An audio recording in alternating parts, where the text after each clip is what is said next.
सत श्री अकाल। पंजाब टीवी के न्यूज़ बुलेटिन च तुहाडा सारिਆਂ ਦਾ स्वागत है। मैं हाँ विवेक शर्मा। खबरों की शुरुआत तो पहला एक नज़र हैडलाइनस से।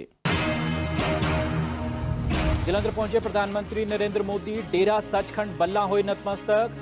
संत निरंजन दास जी तो पैर छू के लिया आशीर्वाद। श्री गुरु रविदास महाराज जी के नाम पर किया आदमपुर एयरपोर्ट का नाम। पीएम मोदी ने हलवारा एयरपोर्ट का किया उद्घाटन। मुख्यमंत्री भगवंत मान ने केंद्र अगे रखी मांग। शहीद करतार सिंह सराभा के नाम से होवे हलवारा एयरपोर्ट का नाम। वित्त मंत्री निर्मला सीतारमन ने 9वीं बार बजट किया पेश। किए कई अहम ऐलान। विरोधी धिर ने बजट से जताई निराशा। आप और कांग्रेस ने कहा केंद्र ने पंजाब नाल किया वितकरा। सोने और चांदी दी कीमतों में लगातार तीजे दिन आई भारी गिरावट। 2 दिनों में चांदी की कीमत 1,36,000 रुपये होई घट। सोने के भाव 31,000 रुपये प्रति तोला की आई गिरावट।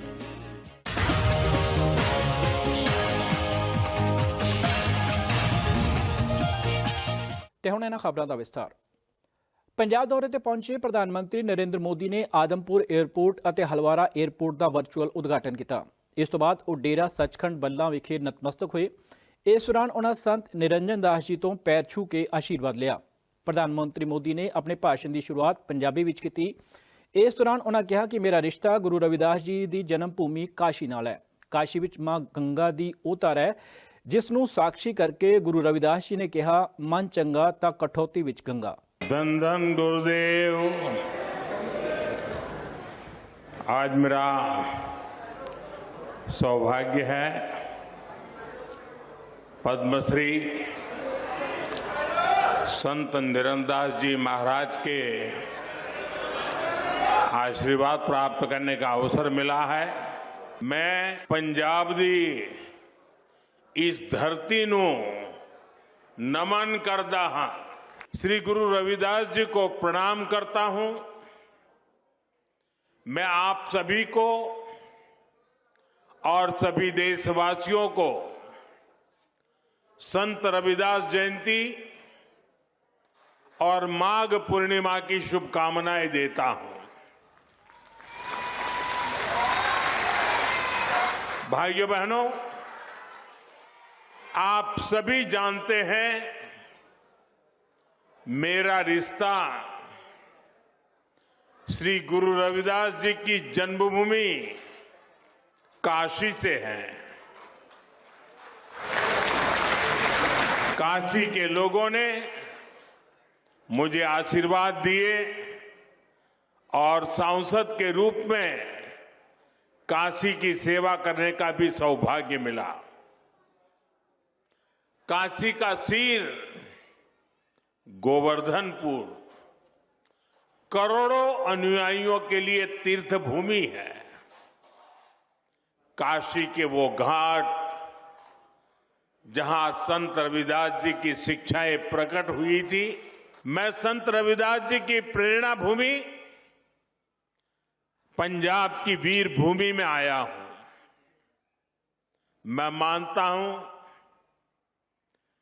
ये सिर्फ गुरु रविदास जी की ही इच्छा है और मेरा बहुत सौभाग्य है।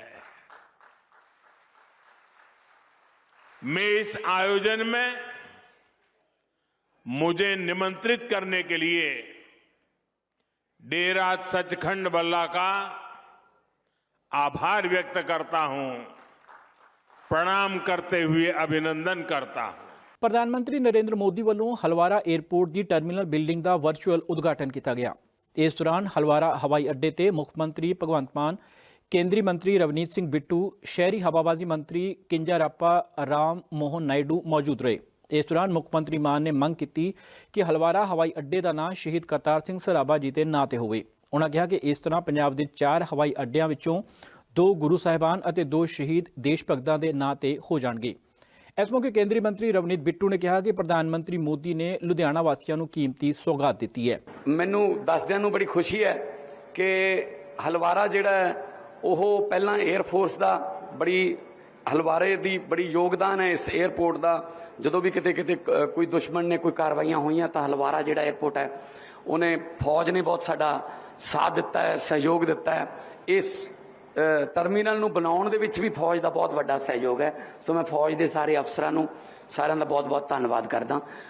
ਮੈਂ ਦੱਸਣਾ ਚਾਹੁੰਦਾ ਕਿ ਜਿਸ ਤਰ੍ਹਾਂ ਮੇਰੇ ਤੋਂ ਪਹਿਲਾਂ ਬੋਲਦਿਆਂ ਕਿਹਾ ਗਿਆ, ਸ਼ਹੀਦ ਕਰਤਾਰ ਸਿੰਘ ਸਰਾਭੇ ਦਾ ਏਰੀਆ ਇਹ, ਤੇ ਸ਼ਹੀਦ ਕਰਤਾਰ ਸਿੰਘ ਸਰਾਭਾ 18 ਸਾਲ ਦੀ ਉਮਰ 'ਚ ਬਰਕਲੇ ਯੂਨੀਵਰਸਿਟੀ ਕੈਲੀਫੋਰਨੀਆ ਦੇ ਵਿੱਚ ਪਾਇਲਟ ਦਾ ਕੋਰਸ ਕਰਨ ਗਏ ਸੀ, ਤੇ ਉਸ ਤੋਂ ਬਾਅਦ 19 ਸਾਲ ਦੀ ਉਮਰ 'ਚ ਤਾਂ ਉਹਨਾਂ ਨੂੰ ਫਾਂਸੀ ਹੋ ਗਈ। ਸਾਡੇ 19 ਸਾਲ ਦੀ ਉਮਰ 'ਚ ਤਾਂ ਉੱਥੇ ਗਦਰੀ ਬਾਬਿਆਂ ਨਾਲ ਮੇਲ ਹੋਇਆ, ਉੱਥੇ ਦੇਸ਼ ਭਗਤਾਂ ਨਾਲ ਮੇਲ ਹੋਇਆ, ਤੇ ਉਹ ਦੇਸ਼ ਦੀ ਲੇਖੇ ਲੱਗ ਗਏ।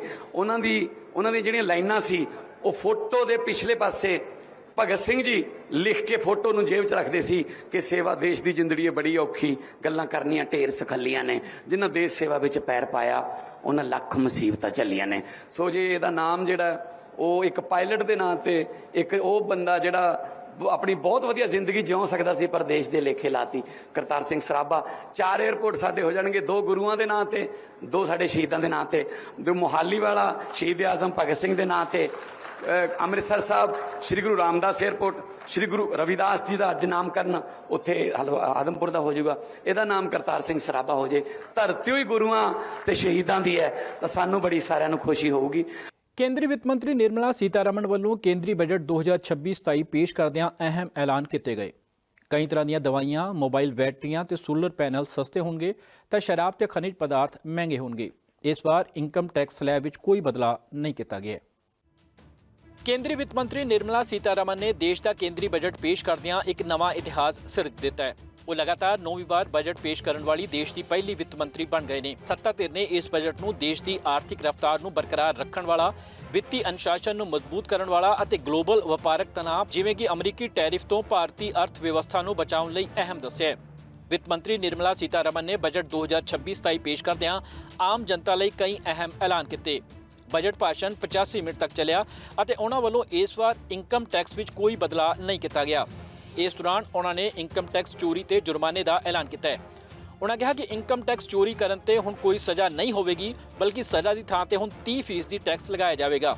ਇਸ ਦਾ ਮਤਲਬ ਹੈ ਕਿ ਆਪਣੀ ਆਮਦਨ ਛੁਪਾਉਣ ਵਾਲਿਆਂ ਨੂੰ ਹੁਣ ਸਜ਼ਾ ਨਹੀਂ ਦਿੱਤੀ ਜਾਵੇਗੀ, ਉਹਨਾਂ ਤੋਂ 30% ਟੈਕਸ ਵਸੂਲਿਆ ਜਾਵੇਗਾ। ਇਸ ਦੇ ਨਾਲ ਹੀ ਵਿੱਤ ਮੰਤਰੀ ਨੇ ਬਜਟ ਪੇਸ਼ ਕਰਦੇ ਹੋਏ ਆਮਦਨ ਟੈਕਸ ਰਿਟਰਨ ਭਰਨ ਦੀ ਸੀਮਾ ਅਤੇ ਨਿਯਮਾਂ ਵਿੱਚ ਬਦਲਾਅ ਦਾ ਐਲਾਨ ਕੀਤਾ ਹੈ। ITR 1 ਅਤੇ ITR 2 ਫਾਈਲ ਕਰਨ ਵਾਲੇ ਟੈਕਸ ਦਾਤਾ ਹੁਣ 31 ਜੁਲਾਈ ਤੱਕ ਆਪਣੀ ਰਿਟਰਨ ਫਾਈਲ ਕਰ ਸਕਣਗੇ। ਇਸ ਬਜਟ ਵਿੱਚ ਜਿੱਥੇ ਸਿਹਤ ਅਤੇ ਤਕਨਾਲੋਜੀ ਨਾਲ ਜੁੜੀਆਂ ਚੀਜ਼ਾਂ ਨੂੰ ਰਾਹਤ ਦਿੱਤੀ ਗਈ ਹੈ, ਉੱਥੇ ਹੀ ਕੁਝ ਵਸਤੂਆਂ ਦੀਆਂ ਕੀਮਤਾਂ ਵਿੱਚ ਵਾਧਾ ਕੀਤਾ ਗਿਆ ਹੈ। ਹੁਣ ਇਹ ਚੀਜ਼ਾਂ ਸਸਤੀਆਂ ਹੋਣਗੀਆਂ। ਬਜਟ ਵਿੱਚ ਸਿਹਤ ਨੂੰ ਵੱਡੀ ਰਾਹਤ ਦਿੱਤੀ ਗਈ ਹੈ। ਕੈਂਸਰ ਦੇ ਇਲਾਜ ਲਈ ਵਰਤੀਆਂ ਜਾਣ ਵਾਲੀਆਂ 17 ਦਵਾਈਆਂ ਸਸਤੀਆਂ ਹੋਣਗੀਆਂ। ਇਸ ਤੋਂ ਇਲਾਵਾ ਸ਼ੂਗਰ ਅਤੇ 7 ਗੰਭੀਰ ਬਿਮਾਰੀਆਂ ਦੀਆਂ ਦਵਾਈਆਂ ਦੀਆਂ ਕੀਮਤਾਂ ਵਿੱਚ ਵੀ ਕਮੀ ਆਵੇਗੀ। ਇਸ ਤੋਂ ਇਲਾਵਾ ਤਕਨਾਲੋਜੀ ਤੇ ਗੈਜਟਸ ਲਈ ਵੀ ਰਾਹਤ ਦਾ ਐਲਾਨ ਕੀਤਾ ਗਿਆ ਹੈ। ਇਸ ਤੋਂ ਬਾਅਦ ਮੋਬਾਈਲ ਦੀਆਂ ਬੈਟਰੀਆਂ, ਓਵਨ ਅਤੇ ਜੁੱਤੀਆਂ ਦੀਆਂ ਕੀਮਤਾਂ ਘਟਣਗੀਆਂ। ਵਿੱਤ ਮੰਤਰੀ ਨੇ ਗ੍ਰੀਨ ਐਨਰਜੀ ਲਈ ਵੀ ਅਹਿਮ ਐਲਾਨ ਕੀਤਾ ਹੈ, ਜਿਸ ਤੋਂ ਬਾਅਦ ਸੋਲਰ ਪੈਨਲ ਅਤੇ ਸੋਲਰ ਊਰਜਾ ਨਾਲ ਜੁੜੇ ਉਪਕਰਨ ਸਸਤੇ ਹੋਣਗੇ। CNG ਅਤੇ ਬਾਇਓਗੈਸ ਦੇ ਦਾਮ ਘਟਣਗੇ। ਸਭ ਤੋਂ ਵੱਡੀ ਰਾਹਤ ਵਿਦੇਸ਼ ਯਾਤਰਾ ਕਰਨ ਵਾਲਿਆਂ ਲਈ ਹੈ, ਜੋ ਹੁਣ ਪਹਿਲਾਂ ਨਾਲੋਂ ਸਸਤੀ ਹੋਵੇਗੀ। Electronics. To deepen value addition in the consumer electronics sector, I propose to exempt basic customs duty on specified parts used in the manufacture of microwave ovens. Propose also to add 7 more rare diseases for the purposes of exempting import duties on personal imports of drugs, medicines, and food for special medical purposes used in their treatment. ਹੁਣ ਇੱਕ ਨਜ਼ਰ ਜਿਹੜੀਆਂ ਚੀਜ਼ਾਂ ਮਹਿੰਗੀਆਂ ਹੋਣਗੀਆਂ। ਵਿੱਤ ਮੰਤਰੀ ਨੇ ਬਜਟ ਵਿੱਚ ਸ਼ਰਾਬ ਦੀਆਂ ਕੀਮਤਾਂ ਵਿੱਚ ਵਾਧੇ ਦੇ ਸੰਕੇਤ ਦਿੱਤੇ ਨੇ। ਇਸ ਤੋਂ ਇਲਾਵਾ ਸਕ੍ਰੈਪ ਤੇ ਖਣਿਜ ਦੇ ਵਿੱਚ ਵੀ ਵਾਧਾ ਹੋਵੇਗਾ। ਕਬਾੜ ਅਤੇ ਖਣਿਜ ਪਦਾਰਥ ਹੁਣ ਮਹਿੰਗੇ ਹੋ ਜਾਣਗੇ। ਵਿੱਤ ਮੰਤਰੀ ਨੇ ਦੱਸਿਆ ਕਿ ਮੈਡੀਕਲ ਉਪਕਰਨਾਂ ਅਤੇ ਦਵਾਈਆਂ ਤੇ ਕਸਟਮ ਡਿਊਟੀ ਘਟਾਉਣ ਦਾ ਫੈਸਲਾ ਕੀਤਾ ਗਿਆ ਹੈ ਤਾਂ ਜੋ ਆਮ ਆਦਮੀ ਲਈ ਇਲਾਜ ਦਾ ਖਰਚ ਘਟ ਸਕੇ। ਵਿੱਤ ਮੰਤਰੀ ਨਿਰਮਲਾ ਸੀਤਾਰਮਨ ਨੇ P ਚਿਦੰਬਰਮ 9 ਬਜਟ ਅਤੇ ਪ੍ਰਣਬ ਮੁਖਰਜੀ 8 ਬਜਟ ਵਰਗੇ ਦਿੱਗਜਾਂ ਦੀ ਸੂਚੀ ਵਿੱਚ ਆਪਣਾ ਸਥਾਨ ਉੱਚਾ ਕਰ ਲਿਆ। ਚਿਦੰਬਰਮ ਨੇ 9 ਬਜਟ ਪੇਸ਼ ਕੀਤੇ ਸਨ, ਪਰ ਉਹ ਲਗਾਤਾਰ ਨਹੀਂ ਸਨ। ਪ੍ਰਧਾਨ ਮੰਤਰੀ ਨਰਿੰਦਰ ਮੋਦੀ ਨੇ ਵੀ ਇਸ ਨੂੰ ਭਾਰਤੀ ਸੰਸਦੀ ਇਤਿਹਾਸ ਲਈ ਇੱਕ ਮਾਣ ਵਾਲੀ ਗੱਲ ਦੱਸਿਆ ਹੈ। ਸੀਤਾਰਮਨ 2019 ਵਿੱਚ ਭਾਰਤ ਦੀ ਪਹਿਲੀ ਪੂਰਨਕਾਲੀ ਮਹਿਲਾ ਵਿੱਤ ਮੰਤਰੀ ਬਣੀ ਸੀ ਅਤੇ ਕੋਵਿਡ-19 ਵਰਗੀ ਮਹਾਮਾਰੀ ਦੌਰਾਨ ਵੀ ਦੇਸ਼ ਦੀ ਅਰਥ ਵਿਵਸਥਾ ਨੂੰ ਸਫਲਤਾਪੂਰਵਕ ਸੰਭਾਲਿਆ। ਸੀਤਾਰਮਨ ਦੇ ਨਾਂ ਹੁਣ ਇੱਕ ਤੋਂ ਬਾਅਦ ਇੱਕ ਲਗਾਤਾਰ 9 ਬਜਟ ਪੇਸ਼ ਕਰਨ ਦਾ ਰਿਕਾਰਡ ਦਰਜ ਹੋ ਗਿਆ ਹੈ, ਜੋ ਕਿ ਅੱਜ ਤੱਕ ਕਿਸੇ ਹੋਰ ਵਿੱਤ ਮੰਤਰੀ ਨੇ ਨਹੀਂ ਕੀਤਾ ਸੀ। ਵਿੱਤ ਮੰਤਰੀ ਨਿਰਮਲਾ ਸੀਤਾਰਮਨ ਵੱਲੋਂ ਐਤਵਾਰ ਨੂੰ ਕੇਂਦਰੀ ਬਜਟ ਪੇਸ਼ ਕੀਤਾ ਗਿਆ। ਇਸ ਵਾਰ ਇਨਕਮ ਟੈਕਸ ਸਲੈਬ ਵਿੱਚ ਕੋਈ ਬਦਲਾਅ ਨਹੀਂ ਕੀਤਾ ਗਿਆ ਹੈ।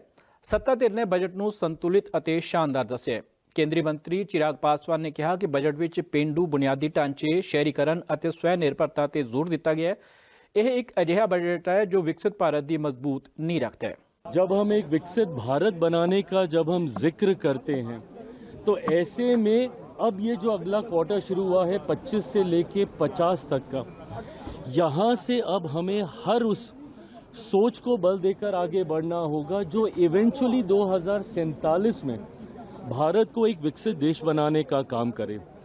और अब अगर आप इस सोच के साथ इस बजट को अगर आप देखिएगा तो आपको एहसास होगा कि किस तरीके से इंफ्रास्ट्रक्चर पे बल दिया गया है, रूरल इंफ्रास्ट्रक्चर पे बल दिया गया है, अर्बनाइजेशन के ऊपर जोर दिया गया है, गांव शहर की दूरी को कम करने का इसमें प्रयास किया गया है, आत्मनिर्भरता पे बल दिया गया है, मैन्युफैक्चरिंग और मैन्युफैक्चरिंग सेक्टर के हर एक वर्टिकल्स में, भले वो डिफेंस में हो, वो प्रोसेसिंग में हो, वो किसी भी क्षेत्र में हो, रेयर मिनरल्स में हो, हर क्षेत्र में जिस तरीके से आत्मनिर्भरता को कुंजी बनाकर इस बजट में उस व्यवस्था को और ज़्यादा मजबूत करने का प्रयास किया गया है। युवा शक्ति को केंद्र में रखकर जितने ये सारे वर्टिकल्स एक्सपैंड होंगे उतनी ही जॉब अपॉर्चुनिटीज़ भी क्रिएट होंगी। स्किलिंग पे बहुत ज़्यादा कंसंट्रेट पुनः किया गया है। फार्मिंग की अगर बात करें उसमें जिस तरीके से डाइवर्सिटी को एक्नॉलेज किया गया है, नहीं तो आप उसी को एक ही उत्पादन बार बार रखने की भी समस्या सरकार के पास इवेंचुअली होने लगेगी। तो कैसे डाइवर्सिफाई किया जाए कोकोनट, कोको, इन तमाम चीज़ों को जिस तरीके से बजट में रिकॉग्नाइज किया गया है, फिशरीज को और ज़्यादा ऑर्गेनाइज करके उस सेक्टर को एनहांस करने की बात हो, मैं मानता हूं कि ये 47 विकसित भारत के निर्माण के लिए उसकी एक मजबूत नींव को तैयार करने वाला एक बहुत ही विजनरी बजट है।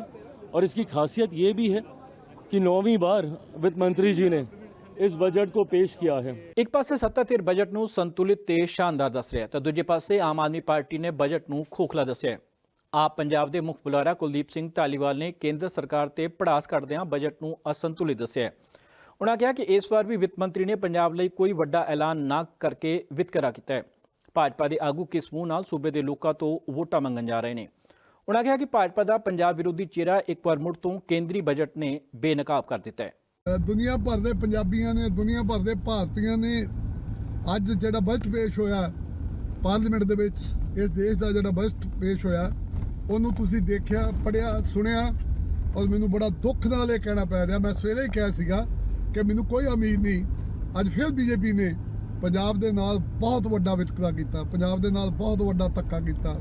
ना तो देश के किसानों या पंजाब के किसानों लिए MSP, ना ही नौजवानों लिए कोई रोजगार की गारंटी, ना ही पंजाब के कोई बड़े प्रोजेक्टों को हरी झंडी, कुछ नहीं दिता सानू। खाली पंजाब जिहड़ा उन्होंने कुछ नहीं किया, वितकरा करता साडे नाल। पंजाब जिन्हें देश आज़ाद कराया सीगा, 95% कुर्बानियां पंजाब ने दित्तियां इस देश वास्ते। अज भी देश दी सरहदां दे उत्ते साडे पंजाबी, साडे सिख गन लैके, रफल लैके ये देश की रखिया लई खड़े है। पर साडा मुल की है, कित्थे गया बजट दे विच पंजाब? पंजाब दे नाल एडा वड्डा वितकरा केंद्र सरकार कर रही है। एडा वड्डा वितकरा अज कीता गया बीजेपी वालों। ये ना बराबरी जिहड़ी है ये बहुत ही माड़ी है। पर कोई नहीं, घबराउण दी लोड़ नहीं। असीं पंजाबी मेहनती हैं, पंजाबी बहुत मेहनत करने दे विच माहिर ने। असीं मेहनत करांगे, असीं अपने पंजाब नूं आप पैरा सिर करांगे। जो केंद्र साडे नाल कर रहा, एक ना एक दिन केंद्र नूं इहदा हिसाब किताब देना पैना है। एक ना एक दिन केंद्र नूं पंजाबियां दसना पैना किहड़े मूँह नाल पंजाब दे विच वोटां भालदे हो। पंजाब नूं कुछ देना नहीं, लेना नहीं, कुछ करना नहीं। पंजाब दे तुसीं सारे फंड जिहड़े रोक के रखे आ। इस करके मैं केंद्र सरकार दी ते देश दे वित्त मंत्री दी, देश दे प्रधानमंत्री दी तिक्खी आलोचना करदा कि उन्होंने पंजाब दे नाल अज फिर बहुत ਵੱਡਾ ਵਿਤਕਰਾ ਕੀਤਾ। ਪੰਜਾਬ ਕਾਂਗਰਸ ਪ੍ਰਧਾਨ ਰਾਜਾ ਵੜਿੰਗ ਨੇ ਕੇਂਦਰੀ ਬਜਟ ਤੇ ਤਿੱਖੀ ਪ੍ਰਤੀਕਿਰਿਆ ਦਿੰਦਿਆਂ ਕਿਹਾ ਕਿ ਪ੍ਰਧਾਨ ਮੰਤਰੀ ਮੋਦੀ ਦੀ ਕਰੀਬ 12 ਸਾਲਾਂ ਦੀ ਸਰਕਾਰ ਦੌਰਾਨ ਪੰਜਾਬ ਨੂੰ ਕਦੇ ਵੀ ਉਸ ਦਾ ਬਣਦਾ ਹੱਕ ਨਹੀਂ ਮਿਲਿਆ। ਇਸ ਵਾਰ ਦਾ ਬਜਟ ਵੀ ਪਹਿਲਾਂ ਨਾਲੋਂ ਵੱਖ ਨਹੀਂ ਹੈ। ਉਹਨਾਂ ਹੈਰਾਨੀ ਜਤਾਉਂਦੇ ਹੋਏ ਕਿਹਾ ਕਿ ਕੇਂਦਰੀ ਵਿੱਤ ਮੰਤਰੀ ਨਿਰਮਲਾ ਸੀਤਾਰਮਨ ਨੇ ਆਪਣੇ ਬਜਟ ਭਾਸ਼ਣ ਦੌਰਾਨ ਇੱਕ ਵਾਰ ਵੀ ਪੰਜਾਬ ਦਾ ਨਾਂ ਨਹੀਂ ਲਿਆ, ਜਿਸ ਤੋਂ ਸਾਫ਼ ਹੈ ਕਿ ਕੇਂਦਰ ਪੰਜਾਬ ਨੂੰ ਅਹਿਮੀਅਤ ਨਹੀਂ ਦੇ ਰਿਹਾ। ਇਹ ਸੂਬੇ ਨਾਲ ਵਰ੍ਹਿਆਂ ਤੋਂ ਹੋ ਰਹੀ ਲਗਾਤਾਰ ਅਣਦੇਖੀ ਨੂੰ ਦਰਸਾਉਂਦਾ ਹੈ। उन्होंने मांग की कि केंद्र पंजाब ਲਈ कोई ਵੱਡਾ ऐलान करे। हम बॉर्डर स्टेट है, अगर पंजाब की बात थी आपका, ये मोदी जी को इस देश के अंदर 12-13 साल हो गए देश का प्रधानमंत्री बने हुए। हमारे लिए कभी एक भी चीज घोषणा नहीं हुई। ये जो बजट बनाए जाते हैं पूरा राजनीतिकरण इस बजट में बन गया है। जहां चुनाव होते हैं केवल उन स्टेट्स के लिए ये बजट बनाए जाते हैं चुनाव लूटने के लिए। अदरवाइज कहाँ नौकरी देनी है, क्या होना चाहिए, किस स्टेट को क्या जरूरत है, उसके ऊपर तो कभी चर्चा हुई नहीं, ना कभी बजट हुआ है। तो हमें तो इस बजट से कोई उम्मीदें थी नहीं। आपको पता है पूरे बजट के भाषण में आदरणीय फाइनेंस मिनिस्टर ने एक बार भी पंजाब का नाम नहीं। मेरे को कोई उम्मीद नहीं थी, लेकिन मेरे को एक उम्मीद थी आज कि कम से कम गुरु रविदास महाराज जी का आज गुरपुर्ब है और देश के प्रधानमंत्री वहां पर जा रहे हैं। पहले तो मैंने ये कहा था कि आप छुट्टी वाले दिन और आज गुरुपुर्ब वाले दिन आप ये बजट सेशन ना रखिए। चलो रख लिया तो मेरे को लग रहा था कि आज गुरु रविदास महाराज जी के नाम से कुछ घोषणा करेंगे, कम से कम कि मैं वहां जा रहा हूं, यहां घोषणा करेंगे कुछ, क्योंकि पॉलिटिकल विजिट है उनकी। अखिल भारतीय गुज्जर महासभा ਵੱਲੋਂ ਪੰਜਾਬ ਦੀਆਂ ਵਿਧਾਨ ਸਭਾ ਚੋਣਾਂ ਦੇ ਨਾਲ ਸੰਸਦੀ ਚੋਣਾਂ ਲੜਨ ਦਾ ਐਲਾਨ ਕੀਤਾ ਗਿਆ ਹੈ। ਲੁਧਿਆਣਾ ਵਿੱਚ ਹੋਈ ਹੰਗਾਮੀ ਬੈਠਕ ਦੌਰਾਨ ਮਹਾਸਭਾ ਨੇ ਇਹ ਐਲਾਨ ਕੀਤਾ ਹੈ। ਸੂਬੇ ਦੀਆਂ ਵਿਧਾਨ ਸਭਾ ਚੋਣਾਂ ਤੋਂ ਪਹਿਲਾਂ ਵੱਖ-ਵੱਖ ਜਥੇਬੰਦੀਆਂ ਨੇ ਵੀ ਕਮਰ ਕੱਸ ਲਈ ਹੈ। ਲੁਧਿਆਣਾ ਵਿੱਚ ਅਖਿਲ ਭਾਰਤੀ ਗੁੱਜਰ ਮਹਾਸਭਾ ਦੀ ਹੰਗਾਮੀ ਬੈਠਕ ਹੋਈ। ਇਸ ਵਿੱਚ ਰਾਜਸਥਾਨ ਤੋਂ ਆਏ ਅਖਿਲ ਭਾਰਤੀ ਗੁੱਜਰ ਮਹਾਸਭਾ ਦੇ ਮਹਾਮੰਤਰੀ ਬੱਚੂ ਸਿੰਘ ਬੈਸਲਾ ਨੇ ਉਚੇਚੇ ਤੌਰ ਤੇ ਸ਼ਿਰਕਤ ਕੀਤੀ। ਇਸ ਦੌਰਾਨ ਗੁੱਜਰ ਸਮਾਜ ਦੇ ਆਗੂਆਂ ਨੇ ਪੰਜਾਬ ਦੀਆਂ ਵਿਧਾਨ ਸਭਾ ਚੋਣਾਂ ਸਮੇਤ ਸੰਸਦੀ ਚੋਣਾਂ ਲੜਨ ਦਾ ਐਲਾਨ ਕੀਤਾ ਹੈ। ਆਗੂਆਂ ਨੇ ਕਿਹਾ ਕਿ ਗੜ੍ਹਸ਼ੰਕਰ, ਨਵਾਂ ਸ਼ਹਿਰ ਅਤੇ ਅਨੰਦਪੁਰ ਸਾਹਿਬ ਤੋਂ ਗੁੱਜਰ ਭਾਈਚਾਰੇ ਦੇ ਉਮੀਦਵਾਰ ਚੋਣ ਮੈਦਾਨ ਵਿੱਚ ਉਤਰਨਗੇ। ਉਹਨਾਂ ਦਾਅਵਾ ਕੀਤਾ ਕਿ ਭਾਈਚਾਰਾ ਵਿਧਾਨ ਸਭਾ ਤੇ ਸੰਸਦੀ दोहां चोणों में अहम भूमिका निभाएगा। देखिए, अखिल भारतीय गुर्जर महासभा जम्मू कश्मीर से कन्याकुमारी और आसाम से गुजरात पूरे भारतवर्ष का ये 1908 की संस्था है और ये संस्था पूरे भारतवर्ष में काम करती है और इसका संगठनात्मक बैठक के रूप में आज हम लुधियाना में आपके बीच में आना का सौभाग्य हमें प्राप्त हुआ है।